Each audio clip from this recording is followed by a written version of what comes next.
Itt születtem Zalaszántón, itt éltek az elődeim, a szüleim, dédszüleim.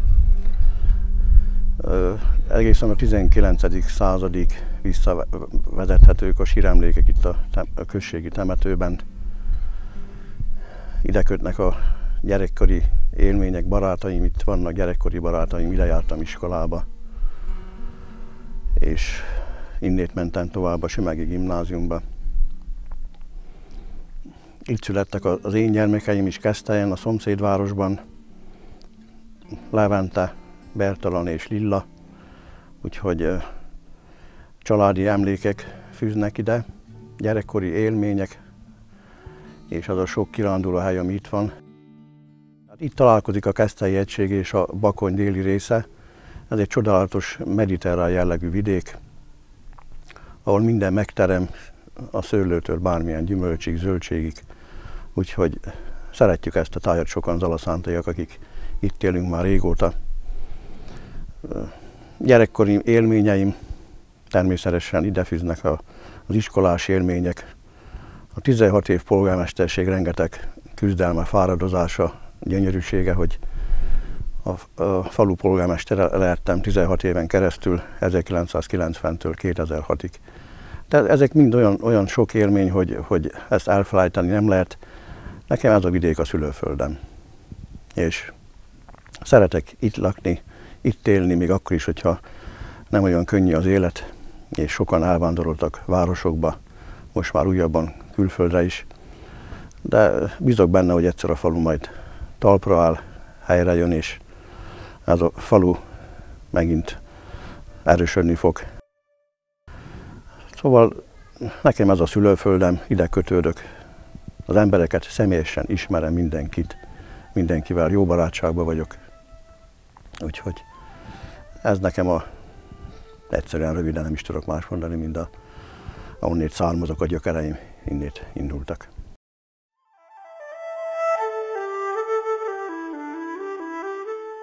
Én több minden akartam lenni. A nyelvek is érdekeltek, az orosz és a német is érdekelt, de az orosz tanáraim közül ketten nem tudtak oroszul. Ezért nem tudtam fölkészülni oroszból, és történelmből meg jó tanárom volt itt Zalaszántón is, meg a középiskolában is. És talán innét van az, hogy a történelem mellett döntöttem, és a nyelvekről pedig az egyik tanárom lebeszélt, hogy olyan iskolába az érettségi után ne jelentkezzek, ahol nyelvek szerepelnek, mert nyelvekből a Sümegi Gimnáziumban nem azt a szintet tanuljuk, nem úgy tanuljuk a nyelvet, ahogy egy felvételikor annak lenni kellene. Volt jezsuita kolostorban, volt a kollégium Pécsett, és legalább 20 voltunk egy szobában, és az egyik osztálytársam, vagy nem osztálytársam, hanem évfolyamtársam kitette az ágya fölé a keresztet. Hát én ezt úgy tekintettem, hogy mi nekünk a házunkban volt több helyen is kereszt kitéve. Én minisztráns voltam hosszú éveken keresztül itt Zalaszántón, hogy kitette és kész. Na, aztán egyszer csak hallottam, hogy két osztálytársunk elment valami felsőbb személyhez, valószínűleg az akkori pártitkárhoz a főiskolán, és hát leszerették ezt a keresztet az én szobatársammal, hogy ez tilos ezen a címen. Hát arra meg én is begurultam. Kiderült, hogy ez a két osztálytársunk ilyen besugó. Tehát a kommunista rendszernek a megbízottjai, az egyik a rendszerváltáskor öngyilkos lett.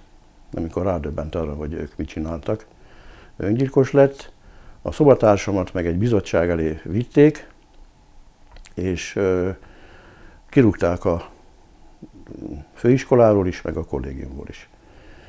És akkor megmérgettem, és akkor kitettem én az ágyam fölé a keresztet, mondtam, hogy az én társamat így nem fogjátok elintézni, ilyen könnyen, majd én kiteszem a keresztet.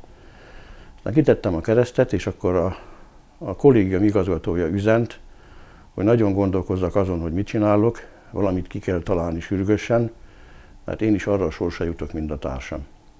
És akkor írtam egy képeslapot a zalaszántoi plébánosnak, akinek a keze alatt voltam, aki tanította hittant az iskolában is, Bertalan Bélának, Pilibános úrnak, és ő azt válaszolta, hogy ne essek át a ló túlsó oldalára, vigyázzak magamra. Hát úgy vette ezt, hogyha most én onnét kiesek az iskolából, akkor mi lesz az én sorsom. Tehát mi lesz én velem. Szüleim szegények nagyon büszkék voltak arra, hogy abba az iskolába járok. Nagyon sok pénzt áldoztak rá, meg energiát. Hát őket megsajnáltam, és akkor elővettünk egy másik forgatókönyvet. Tehát akkor én nem úgy szerepeltem, hogy vallásos vagyok, vagy küzdök azért, hogy mindenki olyan elvet vagy vallást kövessen, amilyet akar, hanem azt találta ki valaki, nem tudom, hogy kicsoda, hogy nekem azt kellene mondani, hogy a két társamra én már régóta haragszok, nagyon rossz viszonyban vagyunk, és mérgemből tettem ki a keresztet, hogy őket ezzel is bosszantsam. Tehát a két besugó szobatársam, akik egyébként nagyon rossz tanulók voltak, de ezzel a besugással mindig talpon maradtak, mert a rendszer akkor kedvelte őket, hogyha valamit besugnak, mi történik a szobába.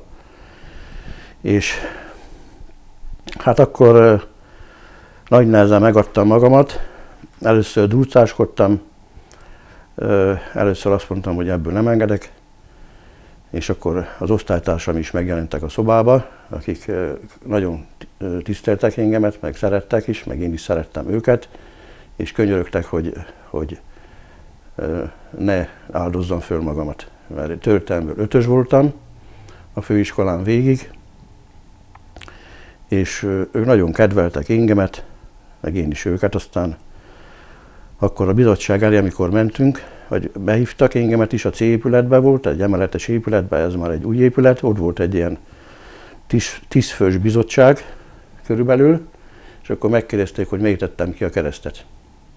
És akkor azt hazudtam, hogy azért tettem ki, mert nagyon haragszok a két szobatársamra, és méregből kitettem a keresztet.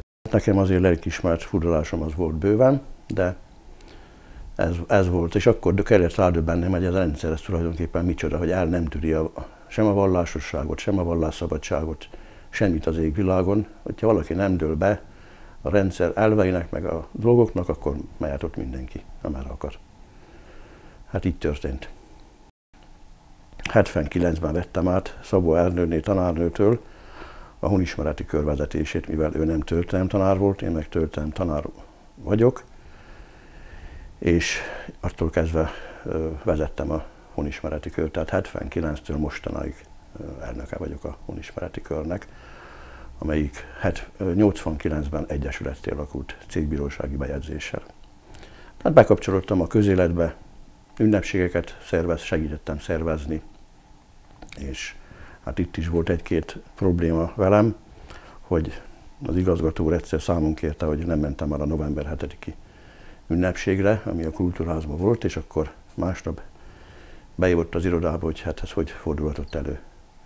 Aztán mondtam neki, hogy majd, hogyha március 15-ét a Kultúrházba községi szinten megtartjuk, akkor valószínűleg elmegyek a november 7-i ünnepségre, mert nekünk magyaroknak ehhez olyan sok közünk nincsen. A honismereti kör vezetése után 1-2 évvel akkor már az emlékművel kezdtem el foglalkozni, hogy kellene egy emlékművet építeni Zalaszántón, és az első hivatalos lépést 83. januárjában tettem meg, amikor a helyi tanácselnöknek, Ferenczy Jánosnak írtam egy levelet, amelyben kéri a honismereti kör, hogy a faluba engedélyezzék az emlékműnek a felállítását. Honismereti kör megszervezi, csak engedélyre van szükségünk. És akkor eltelt 1-2 hónap, és nem kaptam választ. Hát erre nagyon mérges lettem, hogy erre se méltatnak bennünket, és egyik este fölmentem a tanácselnök lakására, hát telefonom nem volt, hogy előtte szóljak, mert senkinek se volt a faluba telefonja. Fogadott barátságosan, leültetett, és megkérdeztem tőle, hogy mi lett annak a levélnek a sorsa. Azt mondta, hogy ők nem engedélyeztetik az emlékművet, hanem elküldték Zola megyére, a megyei tanácsra. Na most a levélre, a megyei tanácstól megint nem kaptunk választ.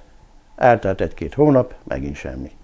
Akkor elmentem a megyei tanácsra, és keressék meg a levelet. Nagy nehezen megtalálták a művelődési osztályon azt a levelet, és mondtam a titkárnőnek, hogy most mikor lesz erre válasz. Hát azt mondja, ő csak egy beosztott, ő nem tudja, nem ért ehhez.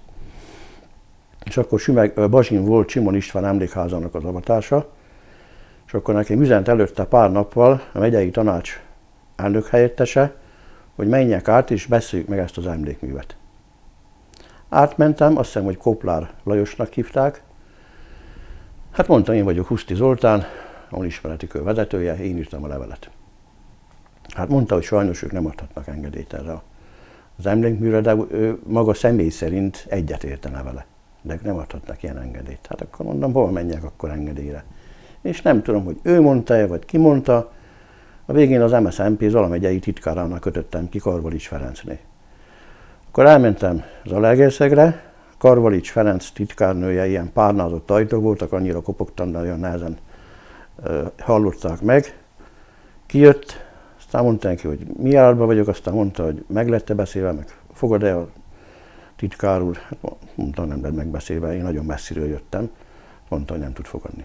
Hát mondom, menjen akkor vissza hozzá, mondja meg neki, hogy egy nagyon fontos ügybe jöttem, és addig innen el nem megyek, amíg nem beszéltünk. Visszamegy, mondta, hogy fogadja Karvalics Ferenc, azt hiszem titkár úrnak szólította, vagy titkár elvtársnak, bocsánat, titkár elvtársnak. Fogad, mondta neki, hogy mi állatban vagyok. Hát mondta, hogy fölhív valakit, aki megkérdezi valami ideológust, az MSZNP-nek valami zalamegyei ideológusát fölhívja, annak a neve most nem jut eszembe, telefonált, letette a telefont, és mondta, hogy tulajdonképpen lehet ilyen emlékművet állítani, de kell egy ilyen szobor bizottság, amelyik megvizsgálja ennek a szobornak a kinézetét, meg mondom, nem is akarunk mi szobrot, meg nem is tudom mit. Mi csak a neveket akarjuk kiírni, hogy kik haltak meg a fronton, meg a koncentrációs táborokban. Hát, gondolkodik, valamilyen bizottságtól kell nekünk engedélyt kérni, az a lényeg. Hát, mondom, én nem tudom, én már több bizottságtól, én már nem kérek engedélyt, nem akarok én már ezzel foglalkozni. Úgy jöttem el, hogy tulajdonképpen hát semmi fog meg jól, kaptam valamilyen választ, de abban semmi pozitívum nem volt. Én mindjárt kikértem a halotti anyakönyveket, és körülbelül egy hétig kutattam, és akkor azt hiszem 10 év múlva holtányilvánították a katonákat, meg eltűnteket, akik meghaltak a fronton. Én végignyálasztam azt a sok halotti anyakönyvet, és kiírtam az elesettek 106 áldozata volt, hősi halottja és áldozata az Aloszántólnak, és körülbelül felét sikerült kiírnom. Hazajöttem, és rosszat sejtettem, és mondtam a feleségének, hogy ezt a névsort én eldugtam, megmondtam neki, hogy hova. Ha valaki idejönne valamilyen házkutatási parancsal, akkor küldjék el hozzám az iskolába, majd én megválaszolok rá. Na hát, én ezt az érzésem, a 7. érzékem ezt sugtam, be is jött. Másnap, vagy mikor már jött Pék László, a művelési osztály vezetője, Keszthelyről, megtudták, hogy én mind dolgozok. Azt mondta, hogy azonnal álljak le az emlékmű szervezésével, mindent felejtsek el, vagy különben az állásommal játszok.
Úgy emlékszem, hogy a honismereti kör akkor már annyira megerősödött 1980-ra, hogy képesek voltunk egy nagy fotóanyagot összegyűjteni a falu régi történetéről, múltjáról, a parasztemberek életéről, és akkor került először bemutatásra Zalaszántó első áldozata, aki elesett a II. Világháborúban. Ő neki egy külön tablót szenteltünk, és fényképekkel illusztráltuk az ő életét. Ő Nagy Vince volt, és akkor ez a tabló utána bekerült az iskolába, ahol a történelemteremnek volt egy dekorációja, egy olyan része, amit én a II. Világháború kapcsán, mint történelemtanár be tudtam mutatni a diákoknak. Végül ez az emlékmű úgy épült fel, hogy egy zalaszántói kőfaragó, akinek nem is az a végzettsége, kőfaragó kézzel véste ki ezt a 106 nevet, és a községi tanács tagjai pedig gyűjtötték a pénzt a faluban, és annyi pénz összegyűlt, hogy ezt az emlékművet legalábbis pénzügyi szempontból meg lehetett építeni. Mivel engedélyt nem kaptunk rá, nekiálltunk megépíteni, ahogyan tudtuk. Hol nyugszunk, nem tudja barát, feleség, gyerek, elszórt testünk nyomtalanul nyelte magába a föld, szívetek őrizzen. Tehát ennél szebb idézetet, amit Keresztúri Dezső megfogalmazott, ennél szebb idézetet mi nem találtunk. 86-ba került sor az emlékmű felavatására. Ez volt valószínű Zala megye első-második világháborús emlékműve, amelyik megőrizte a katonáknak a neveit, vagy feltüntette a katonák és a civil áldozatok, köztük a zsidó lakosság, az elpusztított zsidó lakosságnak a neveit is megőrizte. A további folytatás pedig úgy volt, hogy a környező településeken indult meg az emlékműnek, az ilyen hasonló emlékműveknek az építése.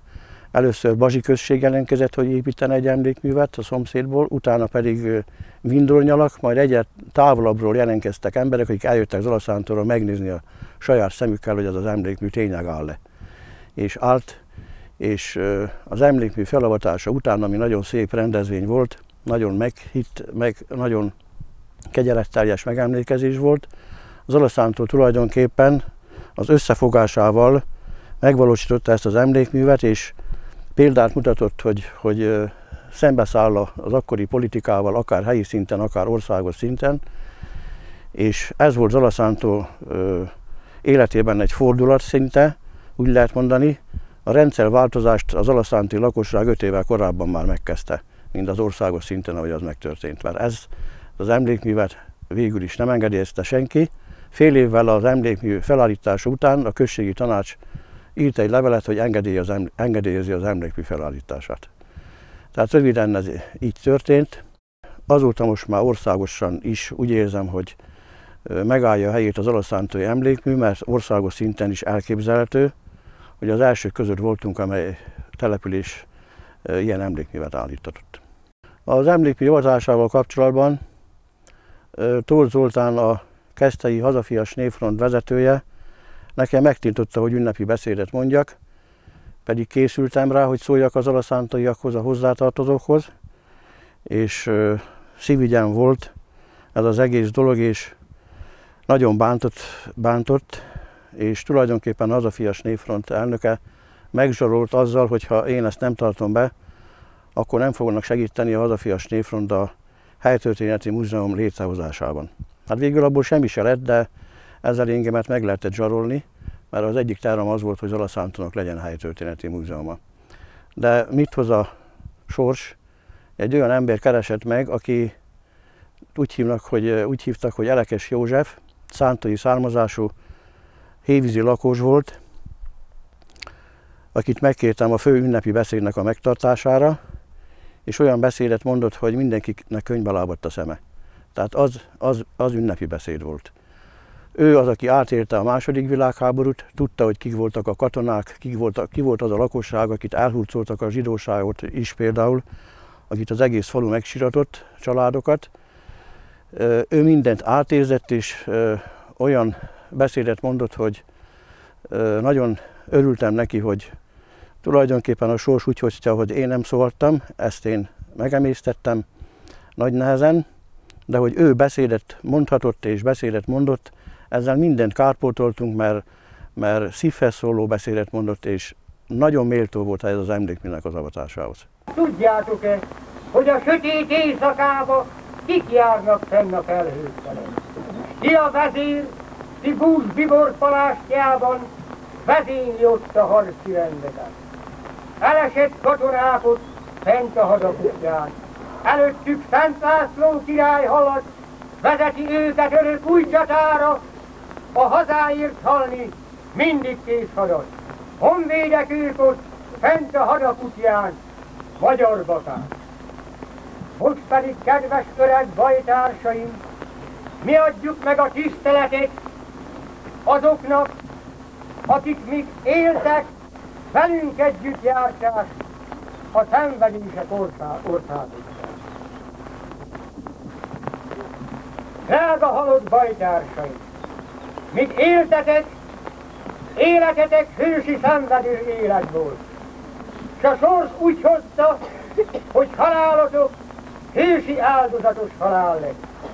Most mi, a ti öreg bajtársaitok, emlékezünk és gondolunk rátok, és tiszteltünk emléketek előtt. Nekünk pedig a sok-sok szenvedés után adj, ó Uram, békét, és a magyar hősi áldozatoknak áld meg az emlékét. Ez akkora sebet ejtett az alaszánti lakosság szívében, hogy ők ezt sose tudták feldolgozni, hogy szeretett hozzátartozójuk eltűnt, elesett a háborúba. Férj, gyerek, családapa, testvér.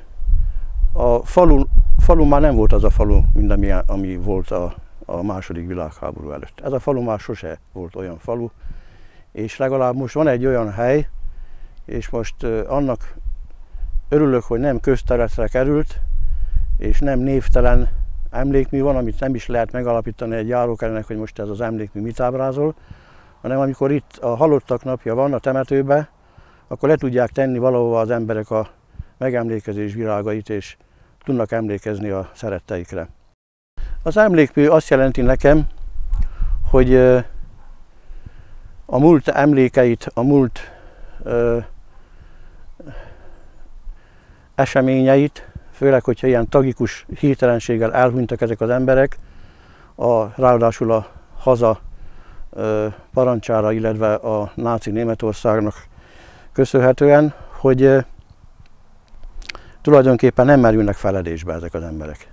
Tehát én büszke vagyok arra, hogy a városokban sok helyen nem írták ki a neveket, mi meg kiírtuk, mert ez egy 5 éves munka volt legalább, de összegyűjtöttük, és így ezek a nevek most már sosem mennek feledésbe, és megmarad az emlékük, meg az, hogy ez a falu képes volt szembefordulni az akkori politikával. Ugye nem szabad elfelejteni, hogy Magyarország szovjet megszállás alatt volt, és ez a falu nem tűrte el továbbá egy percig sem azt, hogy ezek az emberek a feledésbe merüljenek. És ezért vagyok büszke erre az emlékműre, hogy ez megépült, és példát mutatott nem csak Zala megyének, hanem az egész országnak.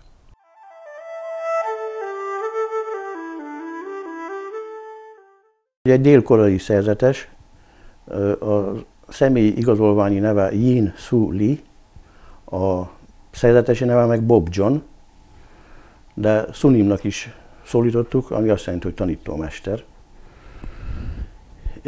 Ő kereste meg a Festetics kastélyt, ahova dr. Szakonyi József orvosigazgató kísérte elő, zalaszánti származású.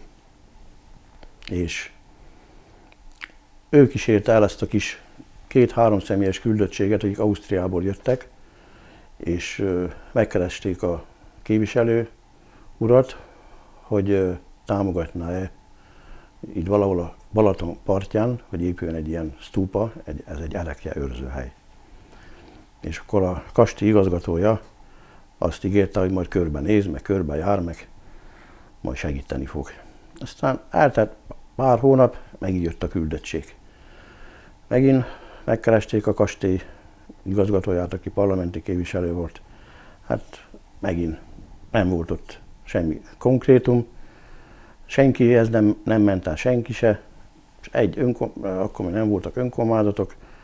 Az a lényeg, hogy körülbelül 5-ször voltak ott a kastélyba, ez a kis küldöttség, és mindig úgy jöttek oda, a végén már szakonyi főorvos nélkül, úgy maguktól, hogy én voltam a tolmács, aztán megismertem, hogy mit akarnak ők.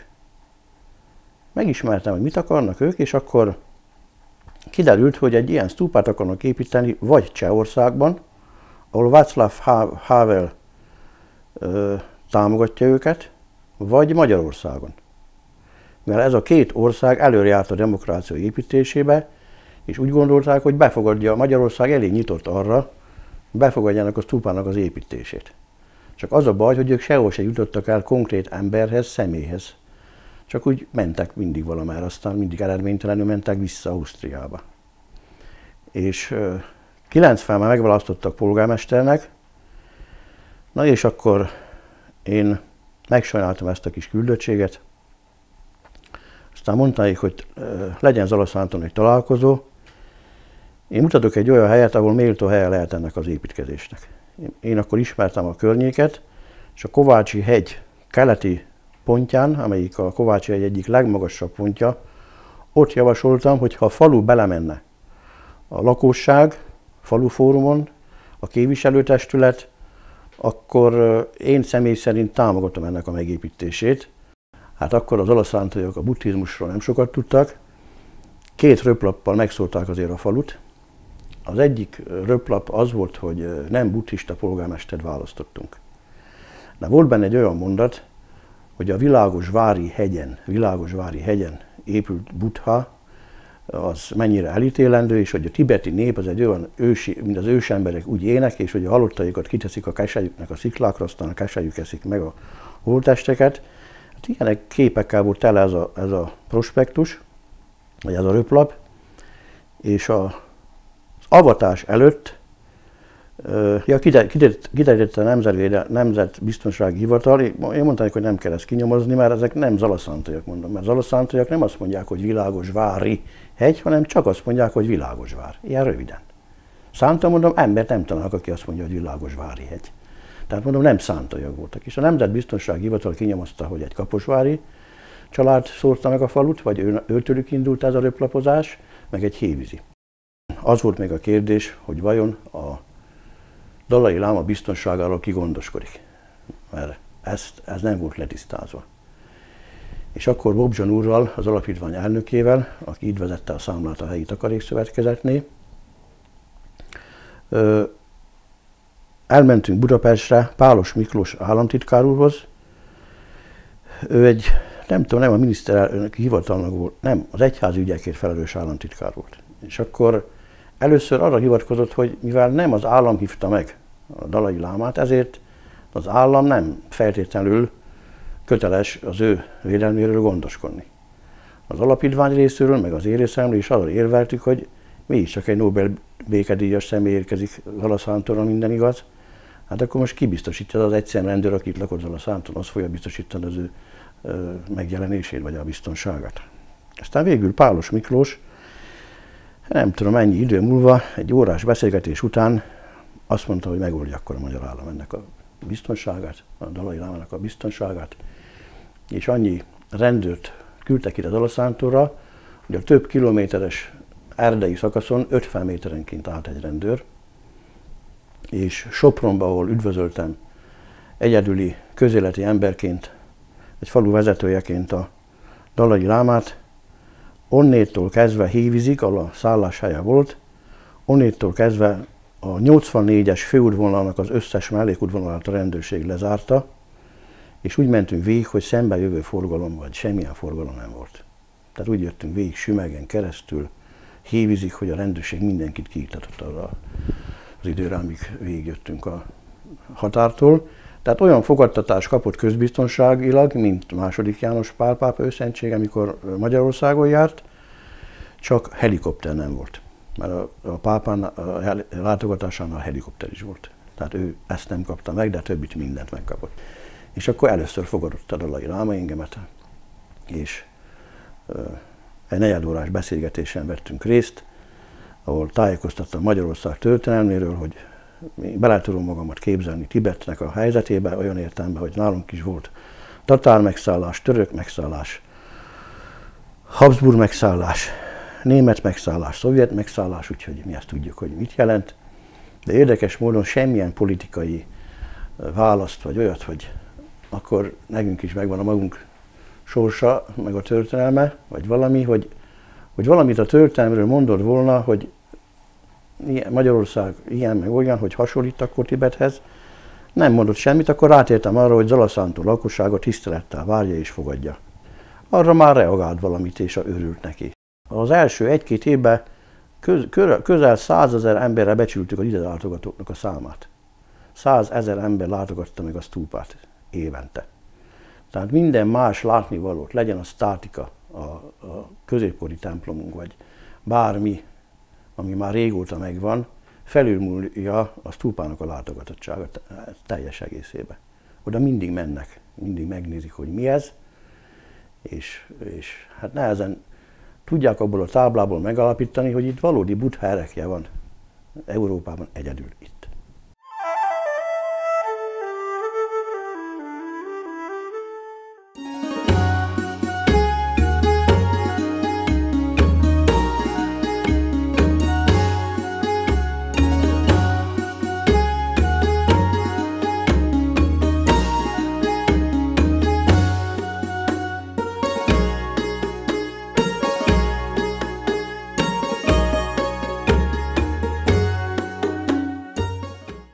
Az zalaszántélyi lakosság a sztúpa eszmeiségén kívül úgy tekinti ezt, én úgy látom, főleg a vállalkozói körökben, hogy egy olyan kirándulóhely lesz és egy idegenforgalmi látványosság, amely felkelti a Hévízre és Keszthelyre és a környékre látogató turisták figyelmét, és miután rendkívül szép környezetben fekszik, ezt a szerepét biztos vagyok benne, hogy be fogja tölteni.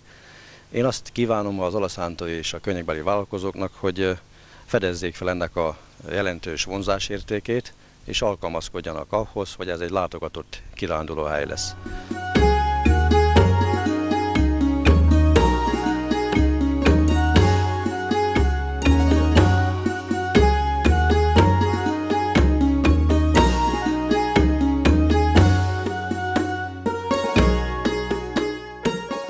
Ezt a helyet mutattam meg az alapítvány későbbi elnökének, aki szintén megtárgyalta az ő környezetében lévő szerzetesekkel, és egyre többször látogattak ide. Mindenki alkalmasnak találta ezt a helyet.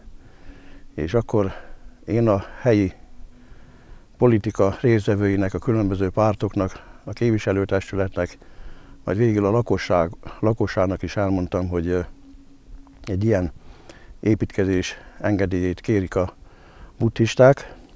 Bécsben találkoztam a Schwarzenberg palotában 14. Dalai lámával, aki Tibet emigrációban élő politikai és vallási vezetője.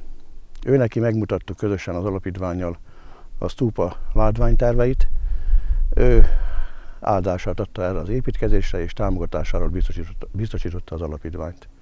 Ettől kezdve én felbátorodtam, úgy éreztem, hogyha egy Nobel békedíjas kiemelkedő személyiség áll mögött az építkezés mögött, akkor feltétlenül támogatni kell. Másrészt a magyar parlament törvényei, a vallási szabadságok, meg az emberi jogok kérdésében Magyarország élen járt a közép-kelet-európai országok közül. Én is úgy éreztem, hogy ezt az építkezést mindenképpen támogatni kell. Akkor a sztúpa helyszínéül az alapítvány tagjai korábban Csehországot is kinézték, tehát a sztúpa építésének helyszínével kapcsolatban két ország versengett egymással, hogy így mondjam, Csehország és Magyarország. És végül ők az itteni barátságos fogadtatás és a szép, gyönyörű természeti környezet miatt Zalaszántót választották az építkezés helyszínéül. Két minisztert kérdeztem meg, dr. András Vali Bertalan művelődési és oktatási minisztert, Ő az osztrák közösséget is nagyjából ismerve azt mondta, hogy az osztrák buddhista közösség jóval nagyobb, mint a magyarországi, és semmi probléma nincsen ott Ausztriában, és a buddhistákat ahogyan ismeri, nem is fog lenni velük. Őt kérdeztem meg személyesen, majd dr. Jeszenszky Géza külügyminisztert kérdeztem meg. A külügyminiszter úr azt mondta, hogy 14. Dalai Lámának őszinte tisztelője, nagyra értékeli az ő emigrációban végzett tevékenységét és a kitartását a tibeti nép mellett. Ezért ő is tulajdonképpen a támogatásáról biztosította ezt az építkezést. 500 000 emberre becsülöm az itteni az avatási ünnepsége résztvevők számát. Az alapítvány szervezte, és besegített az Alaszánti önkormányzat is a szervezésbe. Akik részt vettek az ünnepségen, a parlament részéről Fodor Gábor, az Emberi Jogok Bizottságának elnöke, Pálffy Dénes, az Zala megyei közgyűlés elnöke, Kis László helyi plébános, a India nagykövete vett részt, Tájföldi Királyság nagykövete és Dél-Korea nagykövete többek között, és szomszéd települések polgármesterei, közéleti emberek, katolikusok, nem katolikusok, sokakat érdekelt ez az avatás, úgyhogy sokkal nagyobb résztvevője volt ennek az ünnepségnek, mint ahogy én azt gondoltam volna a szerény szervező képességünknek kifolyólag. A lakosság részéről kezdetben voltak kérdőjelek, később viccesen előfordult az, hogy ha nem volt eső, akkor azt mondták, hogy a Buddha elvitte az esőt, ha sok eső volt, akkor azt mondták, a Buddha meghozta az esőt. Tehát ilyen viccesen az emberek ezt az egészet úgy fogták fel, hogy van egy kis közösség, amelyik itt zárkozottan él a domboldalon, egy 2-3 szerzetes, és van így egy olyan látogatóhely, ahol jönnek az ország különböző részéről, meg külföldről is. Tehát a lakosság megbirkózott ezzel a különleges építkezéssel, ami egy erekje őrző hely. És ami miatt sokan látogatnak ide, főleg azok, akik buddhisták, azok amiatt is teszik, mert ilyen erekje Európában nincsen. Stupa az van Ausztriában, Franciaországban, nem tudom még melyik országban, de erekje, Buddha erekje, az csak itt van, Európában, Zalaszánton.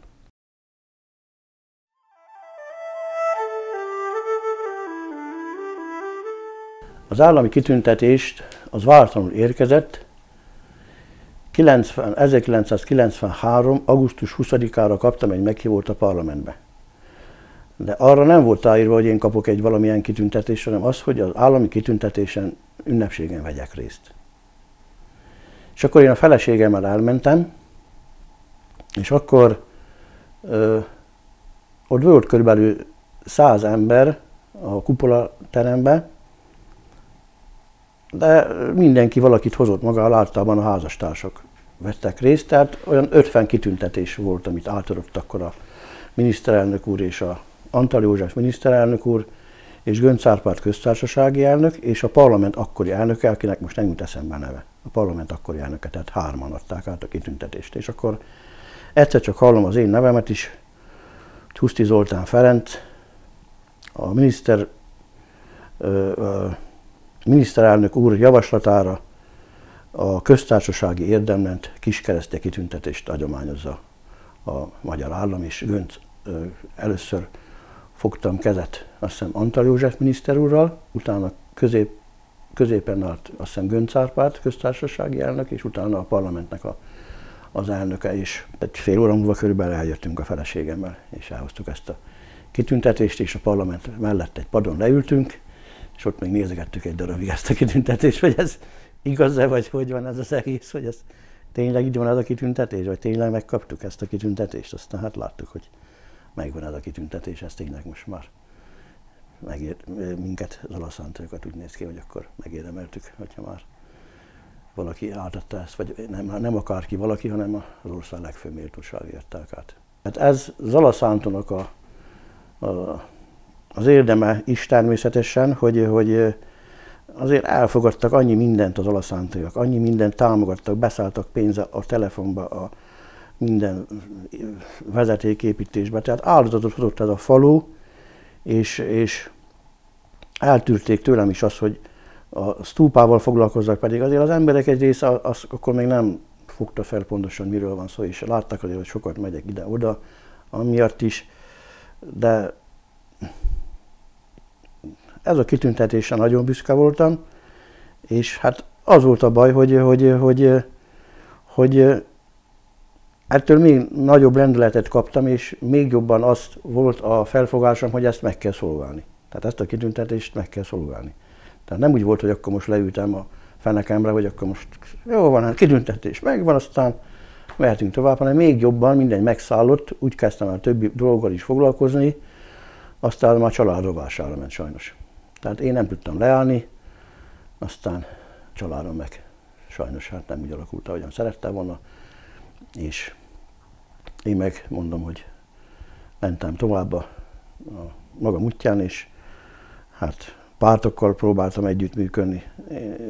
Nem is igen mutatta meg ezt a kitüntetést az embereknek, mert valahogyan nem, tulajdonképpen ez az egész falut illeti ez a kitüntetés, nem csak engemet, és most gondoltam rá, hogy előkerestem, hogy megmutatom egy-két személynek, hogy nem is tudnak róla az emberek erről a kitüntetésről, az az igazság, nem tudnak róla, és hogy a falu, hát ha nem is 3 év alatt, hanem szerintem az emlékmű is valahol benne volt, azt se tudom, hogy kik terjesztették elő azt, hogy én kitüntetést kapjak, máig sem derült ki, hogy kik voltak azok, akik Antall József miniszter úrnak javasolták a szántói kitüntetést, hát nem tudom, de az biztos, hogy az első ciklusban belevágtunk keményen a munkába.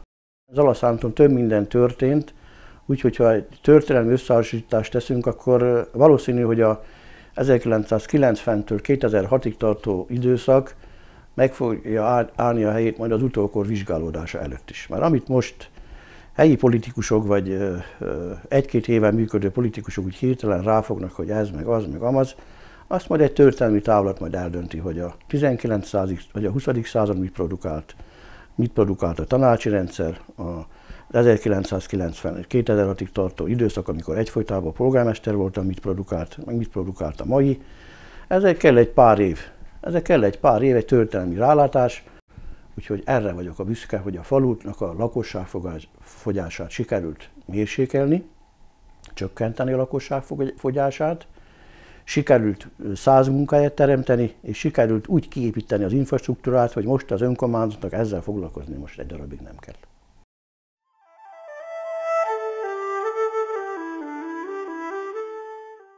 Hát én gyerekkoromban nagyon sokat bicikliztem, ez volt a kedvenc időtöltésem, és ismerem ezt a tájat. Hát én nagyon szeretem Szántót, és azt sajnálom, hogy a nagy politika, a gazdaság, a Magyarországtól idegen gazdálkodási módszerek, szövetkezések, meg mindenféle tönkretette ezt a községet is, és hogy sokan elvándoroltak. Hát sok idő kell. Valaki azt mondta, hogy 40 éves megszállás után legalább 40 év kell, amíg az ország helyreáll. Hát ez sajnos úgy néz ki, hogy igaz. A másik pedig a gondolkodásra, pedig még több időre van szükség, hogy az emberek gondolkodása is helyre jöjjön. Ismerem a lakosait, az embereket, mindenkinek ismerem a sorsát is nagyjából, és hát nekem nagyon sokat jelent az a vidék. Úgyhogy szeretném, hogyha meg lenne művelve, hogy az embereknek a megélhetése itt jó legyen, jobb legyen, mint volt, vagy legalább olyan legyen, hogy mint régen 2500 ember élt itt meg, Zalaszántón most meg 1000 lakosa van. Tehát jó lenne, hogyha minél többen itt maradnának és nem vándorolnának el. Nekem szülőföldem, és aggódtam sokat érte. Egy néprajzkutató 70-es években azt mondta már, hogy Zalaszántó sorvadásra van ítélve, és akkor megfogadtam, hogy ezt majd, amikor lehetőségem lesz, akkor én ezt meg fogom cáfolni, és a 16 éves polgármesterségem alatt történtek dolgok, amivel hát a szerény módon is, de az Zalaszántó egy kicsit talpra állt, egy kicsit erősödött, és hát most azt tudom mondani, hogy nekem ez a szülőföldem, én így születtem Zalaszántón.